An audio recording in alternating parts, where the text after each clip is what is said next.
Hi, this is Rob from Joe Workman Stacks, and today I'm going to show you how to use Adobe Typekit with RapidWeaver. Now, Adobe Typekit is a really cool place to get some fonts. Not all of them are free, but you can pay for fonts and get other fonts. I'm going to show you a basic way to use the free fonts, and I'm also not going to show you how to set up Adobe Typekit. It's pretty simple to do, but that's something you can do on your own. Okay. When you're looking for a font, though, you want to make sure that it can be used on the web. So it'll have little arrows here, and it'll say web use. Doesn't matter if it's desktop use or not, but you want to make sure it is web use. Okay. I will go through a little bit of it. You will want to use this font and click on it, and you'll then want to click on the web, and you'll want to add it to a kit. Okay, and I already have a kit set up called my test kit. And once you get that, your kits will be listed up here. Okay, so you want to go to your kit and click on it, my test kit. And what that will do is pop up another window. Okay, and this is your kit, and we'll list all of the different fonts you have. And I only have two. I have Vertigo ProScript and Good Dog New. I could use either one. We are going to use the Vertigo ProScript. Okay, anytime you add new fonts to your kit, make sure you publish. So when it goes to access the kit, it will know that it's there. If you don't publish, it won't give you access to those fonts. So make sure you always publish. Now, this isn't going to publish it to your website. It publishes it to Adobe Typekit. Okay, this is the Adobe Typekit editor, and we're going to be using this a lot today. Okay, first thing you want to do is get some embed code. Okay, so you'll click on the embed code. It'll pop up with this JavaScript code for whatever name of your kit is called. Of course, mine's called test, and it'll give you the default embed code. If you want to go ahead and click on the advanced, go ahead. I'm just going to show you how to use the default. You want to highlight that and copy it.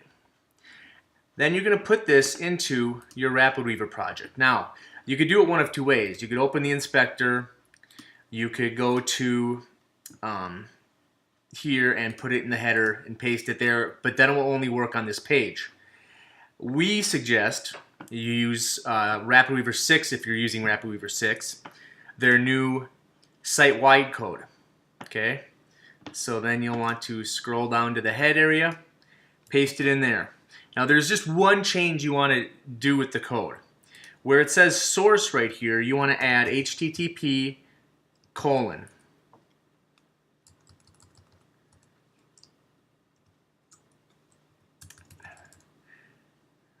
There we go.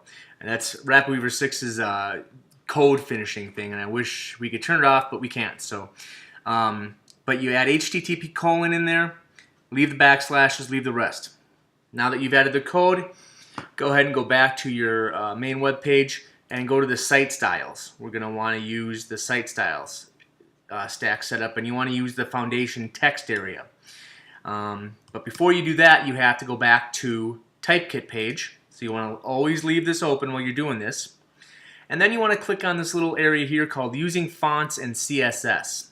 So you click on that, and it gives you a whole bunch of different things that you can use. The only thing you really need here, though, is if you're using, you want to use the font family name. And that's this thing right here, and you don't want to get the quotes. So you highlight just the name, copy it out, and then you can go back to your website in RapidWeaver. You're in Site Styles, find the foundation text setting in Site Styles, and this will normally be Open Sans or Helvetica New or whatever was chosen, but you want to choose Custom Definition. And when you do that, it'll offer you a place to put the font family name. And that's where I've pasted it, Vertigo Script. Okay. Once you're done, all you have to do is publish. Okay. If you preview, it's not going to show it. Adobe Typekit needs it to be published on a page for it to work. So you want to make sure that you have it typed the right way. I'm just seeing an error I'm going to fix real quick. Okay. So once you have everything set up, you want to click on Publish, and I'm going to publish that real quick.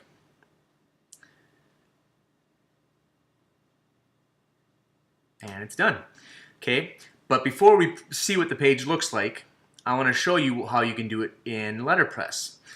Now, in Letterpress, it's the exact same way. You want to make sure, want to make sure the code is in either the head area of the site settings, site-wide code, or in the page inspector for that page in the header area. Okay. If you're using RapidWeaver 6, we suggest you put it in the site-wide code because it'll be used on every page. Then in the Letterpress, you probably want to turn off the shadow. I have turned it to none. You could keep a shadow if you want, depending on the font you're using, but I would turn it off, or at least try not to use too much shadow with it. You can change the color if you want. Let's make this a purple.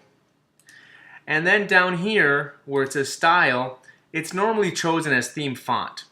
Okay? But what you want to do is go down to the bottom and choose custom definition again. Again, that will bring up an area. You'll want to type in Vertigo Script, the custom font family name, and then you are ready to go. Again, in preview, and I'm using a different theme on this page. I'm using the Tesla theme by Elixir. It's not going to show in preview. So let's publish this page as well.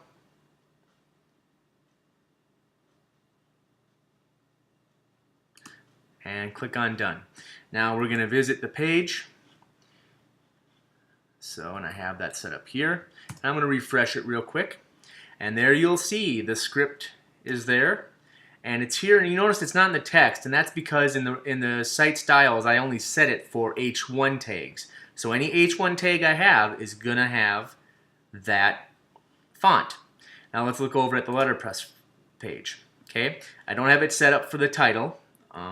There is a FAQ on this with Letterpress you can look on making the title work, but we're not going to go into that right now. But as you scroll down, you'll notice I have it set here with a header 1 thing too. So it shows the Adobe Typekit with Letterpress in that font, the script font. So that's adding Adobe Typekit to a website, either using the Letterpress stack or using Foundation. Now, you can use the Letterpress stack with any other theme. It'll work no problem. As I showed you, it was working great with Tesla. You can also, if you want to have it as your basic text down here, you can put a Letterpress Text Box. Let me show you that real quick. There is a Letterpress Text Box.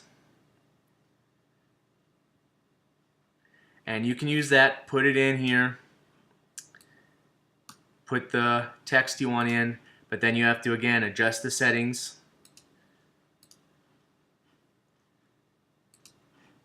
Let's choose purple again. I need to get the font name. And let's go back down here to Letterpress box. Change the theme font to custom definition. Paste it in there. Let's publish. Now it's done. Let's look at the page again and refresh it. Interesting. Refresh it. There we go. Sorry. Click on Letterpress, and now all of the text will be in that font. So with Letterpress, other than down here. If you want to use it down here, again, look at the Letterpress site. It will show a docs page. It will show you how to do that. So that's a way you can use it with any font with Letterpress, using the Letterpress box stack. So I hope you've enjoyed this FAQ. This one was a great one to make, and I enjoy doing these for you guys. So happy weaving.